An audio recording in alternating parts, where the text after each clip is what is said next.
Hey, welcome to The Explainer. Today, we're going to pull back the curtain on something you use every single second of your digital life, the fundamental language of computers. Let's dive right in. So, let me ask you something. When you're scrolling on your phone, or watching your TV, or listening to music, what is all that stuff really made of? It seems super complex, but the answer is actually incredibly simple and pretty fascinating. To figure that out, we have to go all the way down to the beginning. We're talking about the smallest possible piece of information there is. Let's call it the digital atom. And that tiny, fundamental particle, that's the bit. It is the absolute most basic unit of data in all of computing. All it can ever be is a 0 or a 1, an off or an on. Seriously, that's it. Just think of it like a simple light switch. And that's really the whole secret right there. These simple little on or off switches are the building blocks for, well, everything digital. The photo you just took, the song you're streaming, the website you're on right now, it all starts as millions and millions of these simple little bits. And hey, here's a little fun fact for you. The name itself is pretty clever. Back in 1946, a guy named John Tukey came up with it by squishing the words binary and digit together. It's also a great pun, because it's the tiniest bit of information possible. Okay, but let's be real. One little light switch on its own can't do much, right? To do anything useful, we have to start grouping them together. So let's meet the big brother of the bit, the byte. So what's a byte? It's really simple. It's just a team of 8 bits working together.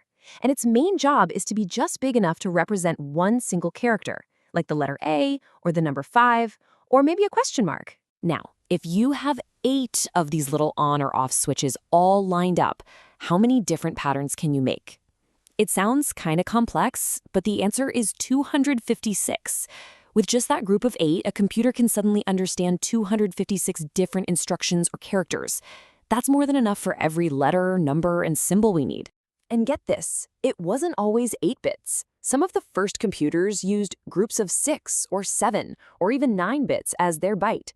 It took a while before the whole industry agreed that 8 was the magic number. Kind of wild, right? So we've got the bit and we've got the byte. But there's actually one more fun one that sits right in between them, the nibble. And as you can see, it's just a little group of 4 bits. You guessed it, exactly half a byte. It's super straightforward, really. A nibble is 4 bits, a byte is 8 bits. And while you probably won't hear people talking about nibbles all the time, they're still super important in the background, especially for low-level computer stuff. And yeah, you totally guessed it, the name nibble is 100% a pun. The engineers who came up with this stuff figured if a group of 8 bits was a byte, then a smaller group of 4 should just be a little nibble of data. You gotta love that classic geek humor. All right, let's zoom out. We've got our basic building blocks, our bits and bytes. Now let's talk about the giant structures they build, the terms you see every single day when you're looking at your phone's storage or downloading a file. We're going from kilo all the way up to tera. So here's how it all stacks up. Now, you might look at this and go, wait, why 1,024 and not just a nice round 1,000? Well, it's because computers are kind of nerdy, and they think in powers of 2. But don't worry about the exact number.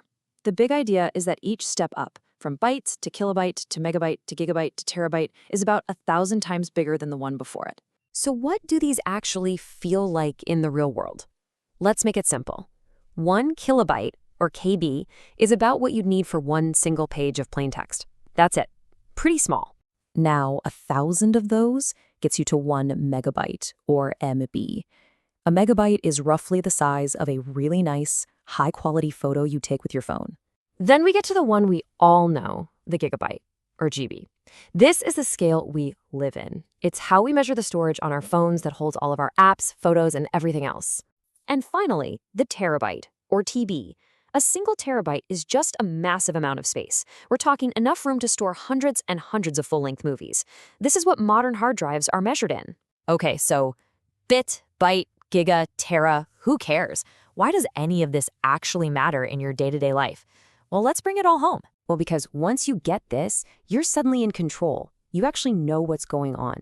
You can look at a file size and know if that download is going to be quick or take forever. You can understand what your internet provider is actually selling you. And you can finally manage your phone's storage because you get what 128 gigabytes really means in practice. Phew! That was a lightning tour, all the way from a single bit to a massive terabyte.